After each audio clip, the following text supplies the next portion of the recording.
तो हेलो दोस्तों, कैसे हो आप सब। उम्मीद करता हूँ बहुत अच्छे होगे और अपनी स्टडी को बहुत अच्छे से कंटिन्यू कर रहे होगे। तो आज के इस सेगमेंट में हम आपसे बात करने वाले हैं 25 और 26 जुलाई के टॉप 10 करंट अफेयर्स के बारे में।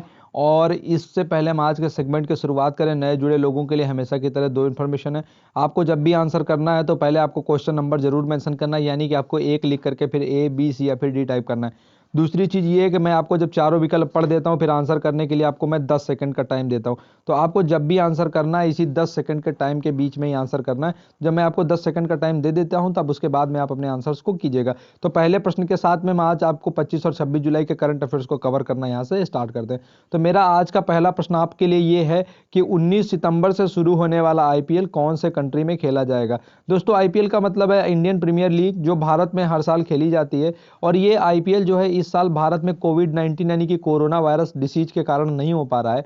आपको बताना है, अब ये जो 19 सितंबर से इसकी डेट फिक्स हो गई है, आपको बताना है ये कौन से कंट्री में खेला जाएगा। ऑप्शन ए है यूएसए में, ऑप्शन बी है यूएई में, ऑप्शन सी है भारत में और ऑप्शन डी है ऑस्ट्रेलिया में। तो एक लिख करके फिर ए बी सी या फिर डी मुझे टाइप करके बताइए कि जो 19 सितंबर से खेला जाने वाला आईपीएल है ये कौन से कंट्री में खेला जाएगा। यूएसए में खेला जाएगा, यूएई में खेला जाएगा, भारत में ही खेला जाएगा या फिर ऑस्ट्रेलिया में खेला जाएगा। और ये शुरू हो रहा है 19 सितंबर से। तो मुझे एक लिख करके ए बी सी डी फटाफट आंसर टाइप करके बता दीजिए कि इस प्रश्न का सही जवाब क्या है।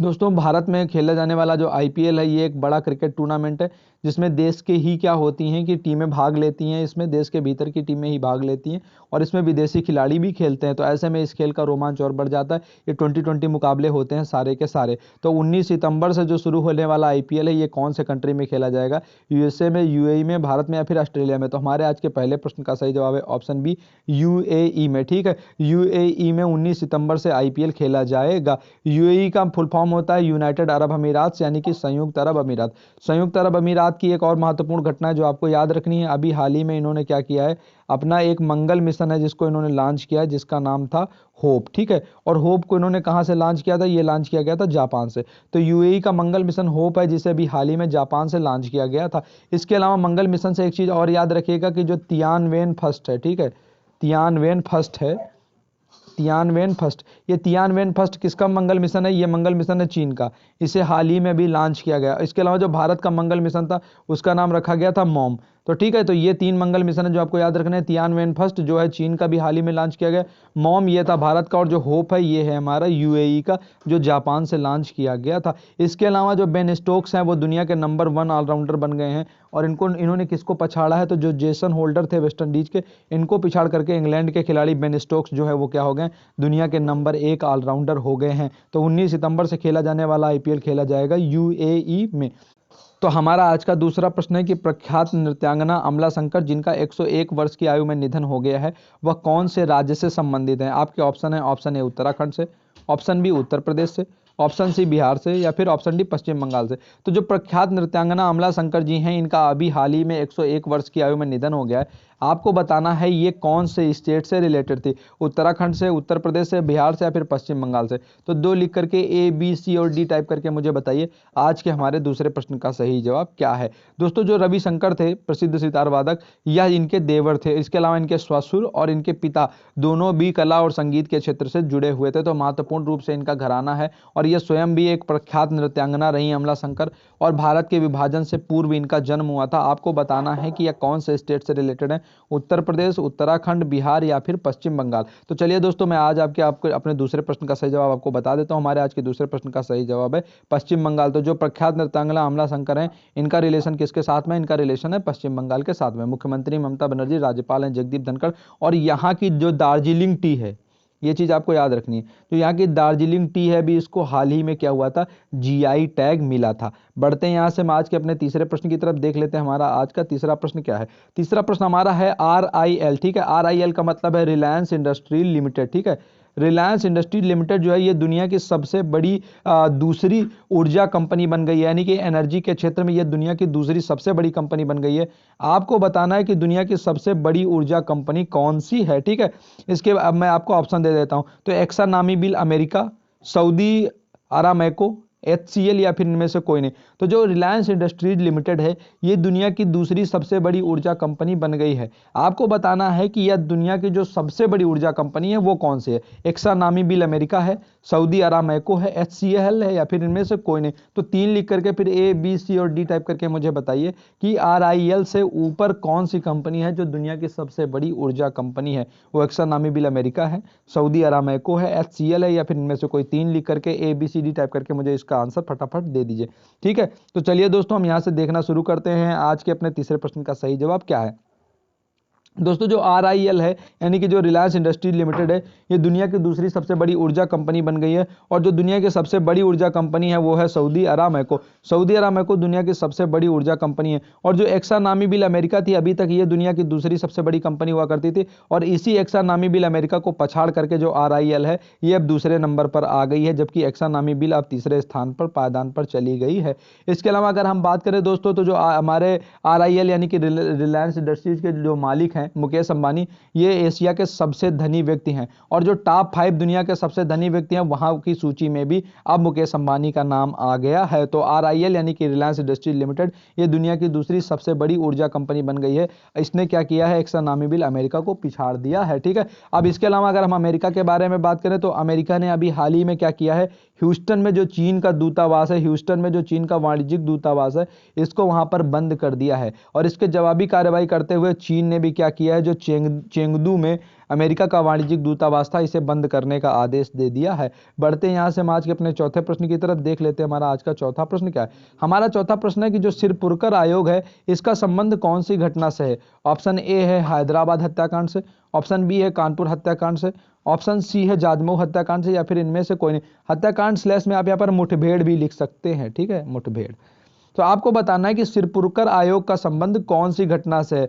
हैदराबाद मुठभेड़ से है, कानपुर मुठभेड़ से है, जाजमऊ मुठभेड़ से है या फिर इनमें से कोई नहीं। तो बताइए सिरपुरकर आयोग का संबंध कौन सी घटना से है। फटाफट मुझे 4 लिख करके A, B, C और D टाइप करके बता दीजिए कि सिरपुरकर आयोग है इसका संबंध कौन सी घटना से है। हैदराबाद के जो मुठभेड़ है उससे है, कानपुर मुठभेड़ से है, जाजमऊ मुठभेड़ से या फिर इनमें से कोई नहीं। चलिए दोस्तों तो आज के हम अपने चौथे प्रश्न का यहाँ से सही जवाब देख लेते हैं। तो जो सिरपुरकर आयोग है इसका संबंध है हैदराबाद की मुठभेड़ से। आपको याद होगा 4 लड़के पकड़े गए थे, एक महिला जो थी, जो नर्स थी, और उसके बाद में उनका बलात्संग के बाद में उनकी हत्या कर दी गई थी जला करके।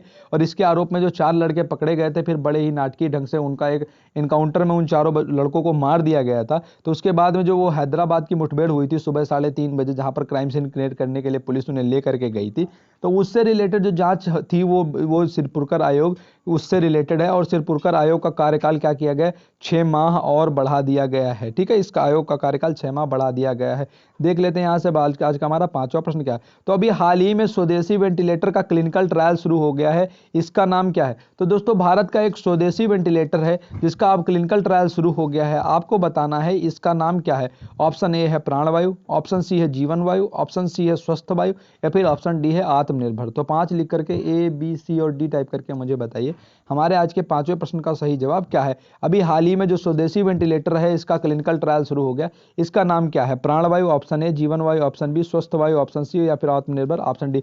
5 लिख करके ABCD टाइप कर दीजिए। आपको मालूम है कोविड-19 के दौरान में वेंटिलेटर की जो आवश्यकता है वो बहुत ज़्यादा बढ़ गई है। ऐसे में जो एक स्वदेशी वेंटिलेटर है, बहुत सस्ता वेंटिलेटर है, इसका क्लिनिकल ट्रायल शुरू हो गया। बता देता हूं मैं आज आपको पांचवें प्रश्न का सही जवाब क्या है। तो जो स्वदेशी वेंटिलेटर है इसका नाम है स्वस्थ वायु, और इसी जो स्वस्थ वायु है इसका क्लिनिकल ट्रायल अब क्या हुआ है, शुरू हो गया। इसके अलावा मैंने आपको 2 चीजें और बताई हुई थी। भारत में जो कोविड-19 की वैक्सीन है, जो भारतीय वैक्सीन है, उसका भी दिल्ली एम्स में ट्रायल शुरू हो गया है। इसके अलावा जो दुनिया में सर्वाधिक नंबर 1 पर वैक्सीन जो अपने परीक्षणों में सबसे आगे चल रही है कोविड-19 में, जो है ऑक्सफोर्ड, ब्रिटेन की ऑक्सफोर्ड यूनिवर्सिटी की वैक्सीन, उसने एक करार किया हुआ है किसके साथ में, SII के साथ में, यानी कि सीरम इंस्टीट्यूट ऑफ इंडिया के साथ में, जो भारत में उस वैक्सीन का उत्पादन करेगी जो ऑक्सफोर्ड ब्रिटेन की वैक्सीन है, जिसका तीसरे चरण में ट्रायल शुरू हो गया है। बढ़ते हैं यहां से आज के हम अपने छठे प्रश्न की तरफ। आपको बताना है कि जो stay in India and study in India ये प्रोग्राम है, ये कौन सी मिनिस्ट्री ने प्रोग्राम शुरू किया हुआ है।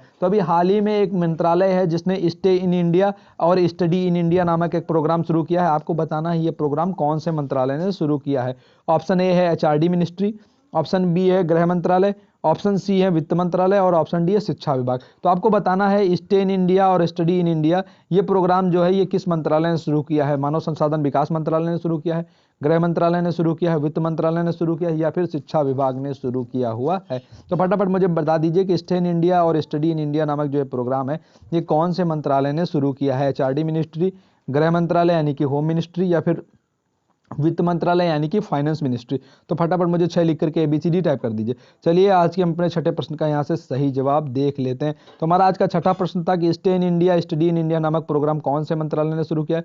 तो जो हमारी एचआरडी मिनिस्ट्री यानी कि हमारा जो ह्यूमन रिसोर्स एंड डेवलपमेंट मंत्रालय है यानी कि मानव संसाधन विकास मंत्रालय है, इस मंत्रालय ने अभी स्टडी इन इंडिया और स्टे इन इंडिया नामक प्रोग्राम शुरू किया हुआ है। हमारे जो एचआरडी मिनिस्टर है वो कौन है, वो है रमेश पोखरियाल निशंक। तो जो रमेश पोखरियाल निशंक है ये इसके मिनिस्टर है, ठीक है। गृह मंत्री हमारे अमित शाह और वित्त मंत्री हैं हमारी निर्मला सीतारमण जी, ठीक है। एचआरडी मिनिस्ट्री ने अभी हाल ही में हमारे एक प्रोग्राम और भी शुरू किया हुआ था। वो प्रोग्राम था छात्रों, शिक्षकों और अभिभावकों के तनाव को कम करने के लिए। मैंने आपको बताया था वो क्वेश्चन बहुत इंपॉर्टेंट था। उस प्रोग्राम का नाम रखा गया है मनोदर्पण, ठीक है। तो अभी हाल ही में जो हमारी एचआरडी मिनिस्ट्री है इसने मनोदर्पण नामक एक प्रोग्राम भी शुरू किया है। इसके अलावा स्टे इन इंडिया और स्टडी इन इंडिया नामक प्रोग्राम भी एचआरडी मिनिस्ट्री ने शुरू किया हुआ है। इसके अलावा अभी G20 देशों की जो वर्चुअल मंत्रियों की बैठक हुई थी, G20 देशों के जो डिजिटल मंत्रियों की बैठक हुई थी, उसमें भारत की तरफ से किसने पार्टिसिपेट किया था, तो वो थे हमारे रविशंकर प्रसाद जो हमारे आईटी मंत्री हैं, उन्होंने पार्टिसिपेट किया हुआ था।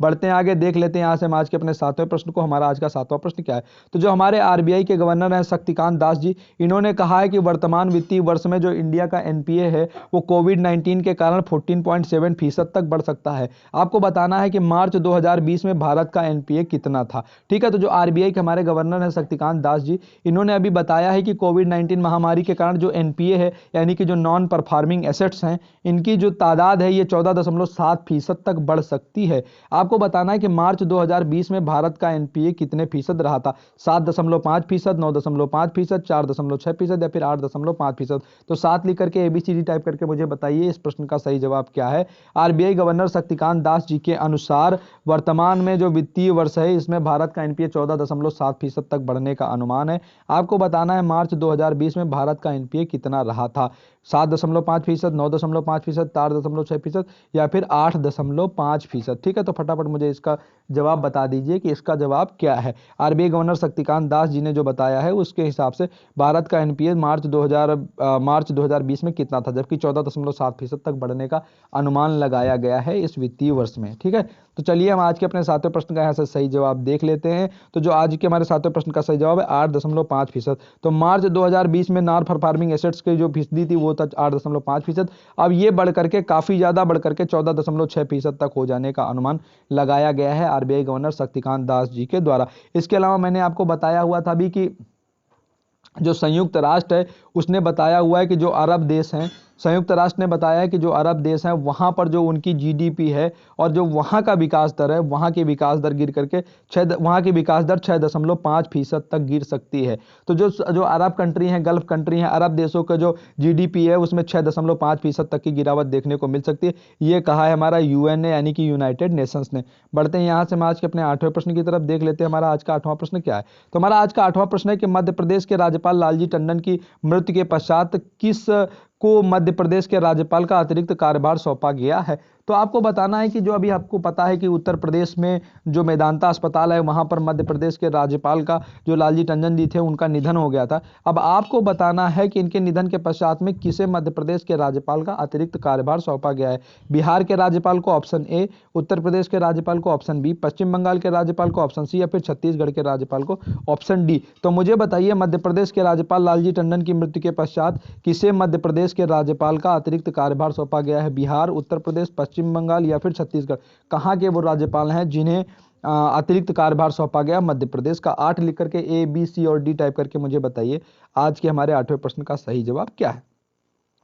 तो चलिए दोस्तों, यहाँ से हम आज के अपने 8वें प्रश्न का सही जवाब देख लेते हैं। हमारा आज का 8वां प्रश्न था कि मध्य प्रदेश के राज्यपाल लालजी टंडन के निधन के पश्चात किसे मध्य प्रदेश के राज्यपाल का अतिरिक्त कार्यभार सौंपा गया। तो वो हैं उत्तर प्रदेश की राज्यपाल आनंदीबेन पटेल जी, जिन्हें क्या किया गया है, मध्य प्रदेश का अतिरिक्त कार्यभार सौंपा गया है। और मुख्यमंत्री उत्तर प्रदेश के कौन है, वो है योगी आदित्यनाथ, राजधानी है लखनऊ। तो उत्तर प्रदेश की राज्यपाल आनंदीबेन पटेल जी को क्या किया गया, मध्य प्रदेश के राज्यपाल का अतिरिक्त कार्यभार सौंपा गया, क्योंकि लालजी टंडन जो वरिष्ठ भाजपा नेता और मध्य प्रदेश के राज्यपाल थे, उनका अभी हाल ही में लखनऊ के मेदांता अस्पताल में निधन हो गया था। 9वें प्रश्न की तरफ हम बढ़ते हैं। आज एक महत्वपूर्ण व्यक्तित्व है जिनका बर्थडे था, उन्हीं की एक किताब है जिसका नाम है poverty and un-British rule in India. आपको बताना है इस पुस्तक के लेखक कौन है। ऑप्शन ए है नरेंद्र मोदी जी, ऑप्शन बी है लाला लाजपत राय जी, ऑप्शन सी है बाल गंगाधर तिलक जी, या फिर ऑप्शन डी है दादा भाई नौरोजी जी। तो फटाफट मुझे कमेंट करके बता दीजिए 9वें प्रश्न का सही जवाब क्या है। ए टाइप कर दीजिए नरेंद्र मोदी जी के लिए, बी टाइप कर दीजिए लाला लाजपत राय के लिए, सी टाइप कर दीजिए बाल गंगाधर तिलक जी के लिए, और डी टाइप कर दीजिए दादा भाई नौरोजी के लिए। तो वो कौन है जिन्होंने poverty and un-British rule in India नामक पुस्तक लिखी हुई है। तो फटाफट मुझे इसका कमेंट करके बता दीजिए, 9 लिख करके ABCD टाइप कर दीजिए।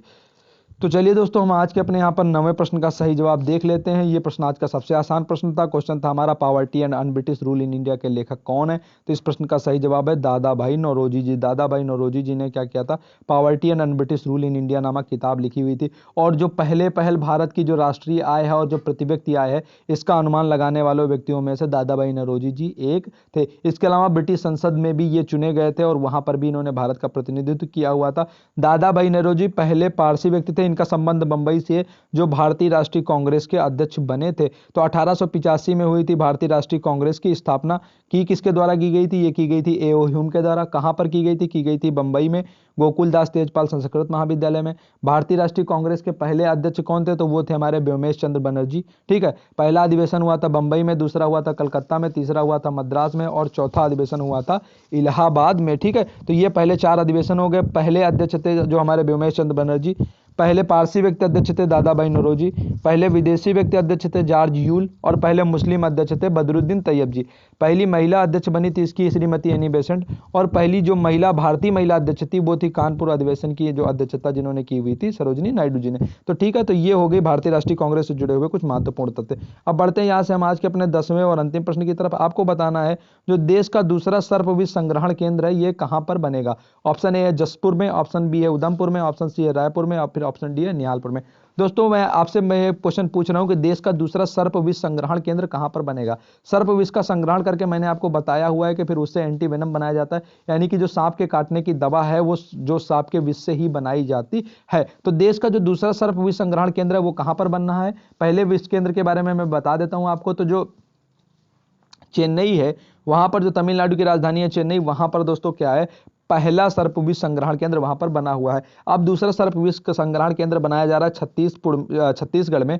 आपको बताना है वो कौन सा स्थान वहां पर, जसपुर है, उधमपुर है, रायपुर है, या फिर निहालपुर। 10 लिख करके ABCD टाइप कर दीजिए। तो 10 सेकंड का समय करीब करीब खत्म हो रहा है। मैं चलिए आपको आज के 10वें और अंतिम प्रश्न का यहाँ से सही जवाब बता देता हूँ। तो जो देश का दूसरा सर्पविष संग्रहण केंद्र है ये बनाया जा रहा है जसपुर में, और जसपुर कहाँ पर है, ये हमारा छत्तीसगढ़ में। ठीक है, छत्तीसगढ़ में। छत्तीसगढ़ की अभी एक योजना आई थी जिसका नाम था राजीव गांधी किसान न्याय योजना। इसके अलावा छत्तीसगढ़ की एक और भी योजना है जिसका नाम है गोधन न्याय योजना। ठीक है, गोधन न्याय योजना में क्या किया जा रहा है, 2 रुपए किलो गोबर खरीदा जा रहा है, इसकी कंपोस्ट खाद बना करके फिर इसे 8 रुपए किलो बेचा जाएगा। तो गोधन न्याय योजना और राजीव गांधी किसान न्याय योजना, ये दोनों योजनाएं हैं छत्तीसगढ़ से। मुख्यमंत्री हैं रमन जी। ठीक है, अब आगे हम बात कर लेते हैं यहाँ पर जो छत्तीसगढ़ से जुड़ी हुई कुछ और महत्वपूर्ण चीजों के बारे में। इसके अलावा जो सर्पविष संग्रहण केंद्र है इसके बारे में मैं आपको थोड़ा सा इन डिटेल बता देता हूँ। ठीक है, तो अगर हम बात करें यहाँ पर, तो जो सर्पविष संग्रहण केंद्र है यहाँ पर क्या किया जाता है, सांपों का विष निकाला जाता है। विष निकाल करके फिर क्या किया जाता है, एंटीवेनम इंजेक्शन जो है वो बनाए जाते हैं। एक डेटा के अनुसार पूरी दुनिया में करीब 1 लाख लोग हर साल सांप के काटने से मर जाते हैं, जबकि अकेले 50,000 लोगों की मृत्यु भारत में सर्पदंश के कारण हो जाती है। तो ये थे आज के टॉप 10 करंट अफेयर्स 25 और 26 जुलाई के, जहां पर हमने इन प्रश्नों का अभ्यास किया हुआ है। तो अगर आज की कक्षा से आपको कुछ नया सीखने को मिला है और आपको अच्छा लगा है तो इस कक्षा को आप लाइक करें, जिससे हमारा मनोबल बना रहेगा। इसके अलावा अगर आप अपने दोस्तों के साथ इस कक्षा को शेयर करेंगे तो हम आपके बहुत आभारी रहेंगे।